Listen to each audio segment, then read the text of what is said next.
હવે આજે આપણે પહોંચી ગયા છીએ સિપ્પર ગામથી, લોલાડાની બાજુમાં છે. મેં 2 દિવસ પહેલાં એક વિડીયો નાખેલો હતો. આમે કહેવાય છે કે સત્યના પારખાના જ્યાં અજીતભાઈનું એક અકસ્માત દ્વારા મૃત્યુ થયેલું હતું અને એમને સમાધિ દેવામાં આવી. પણ એમના વિડીયો તો અમે ઘણા જોયેલા હતા અને ખૂબ મારામાં કોમેન્ટ પણ પડેલી હતી કે એમને આ પરચા આપેલા હતા, આ પરચા આપેલા હતા. પણ કોમેન્ટ અને રૂબરૂ મુલાકાત કરીને એમાં ઘણો ફેર હોય છે. એટલા માટે આજે અમે તેમની સમાધિ પહોંચી ગયા છે અને જે એમના પરિવારમાં, ફેમિલીમાં જે પણ લોકો છે, મંદિર રામદેવપીરનું છે, ત્યાં પણ કામ ચાલુ છે અને ત્યાં જે એમના ભાઈઓ પણ બેસેલા છે. તો ચલો હવે એમની સાથે આપણે વાત કરશું અને અજીતભાઈ એવા શું પરચા આપેલા હતા જેથી કરી અને એમને સમાધિ દેવામાં આવી અને આટલી લાખોની સંખ્યામાં કહી શકીએ એટલી મેદની ભેગી થઈ હતી અહીં 2-5 દિવસ પહેલાં.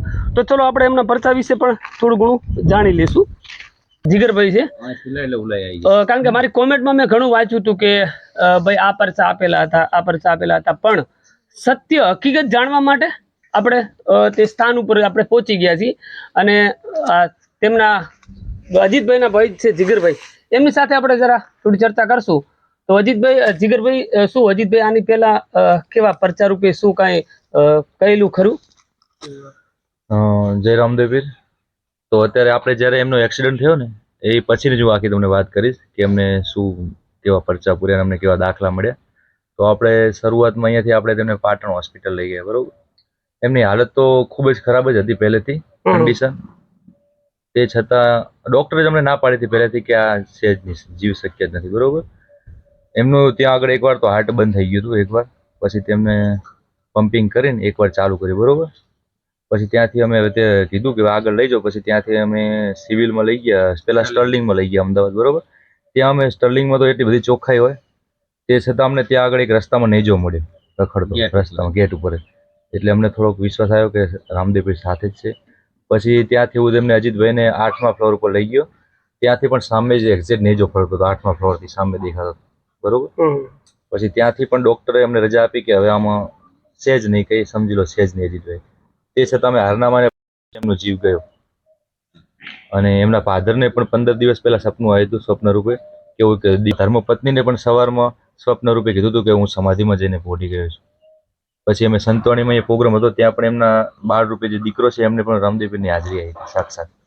એટલે આવા ખૂબ ઘણા બધા પરચા અમને પૂર્યા છે, બરોબર. અને આપણે એક એ વાત પણ કહી શકીએ કે આ કળિયુગમાં જે લોકો ઘણા કહેતા હોય કે રામદેવપીર માત્ર એક એવું છે કે ભાઈ આપણે દર્શન કરવા જાય ને, આ કળિયુગમાં એવું કાંઈ નથી. પણ હકીકત ઘણી જગ્યાએ આવું પરચા રૂપી હોય છે. અને એવું પણ મેં એક ભાઈને એવી પણ કોમેન્ટ પડેલી હતી કે જ્યારે તમે લાસ્ટ રામા મંડળ રમ્યા ત્યારે એમણે કીધું હતું કે ભાઈ મારા કપડા બીજાને આપતા ને હું નથી રમવાનું. આ પણ વાત સત્ય છે? હા, સાચી વાત. એ તો ક્યારે એને કીધું જ નથી એના મુક્તિ કે મારા કપડા કોઈને આપવાના છે.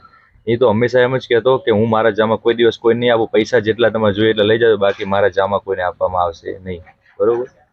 એ રીતની વાત. એટલે ટૂંકમાં એવું કહી શકીએ કે એધાણ જે અમુક વખતે એધાણ હોય જે મહિના પહેલા કે 2 મહિના પહેલા એમણે એધાણ આપી જ દીધા હતા કે ભાઈ હું આ ધરતીમાંથી વિદાય લેવાનો છું. અને આજકાલ આપણે એવું પણ કહી શકીએ કે સાક્ષાત પરચા પૂર્યા છે. કારણ કે કોઈ વસ્તુ, કોઈ દેવ હોય કે ગમે એવું હોય, એ ડાયરેક્ટલી કાંઈ ઘોડા ઉપર સવાર થઈને તો આવતા જ નથી. એ આવી રીતના આધાર ઉપર આવતા હોય છે. એટલે હકીકત અમે ઘરેથી નીકળ્યા ત્યારે અમને એવું હતું કે ભાઈ ચલો જઈ અને જાણીએ. અહીં આવ્યા પછી અમને પણ સત્ય 100% જણાવવાનું છે. અવશ્ય મુલાકાત લેજો. જય શ્રી રામ, જય રામદેવપીર, જય લખધણી.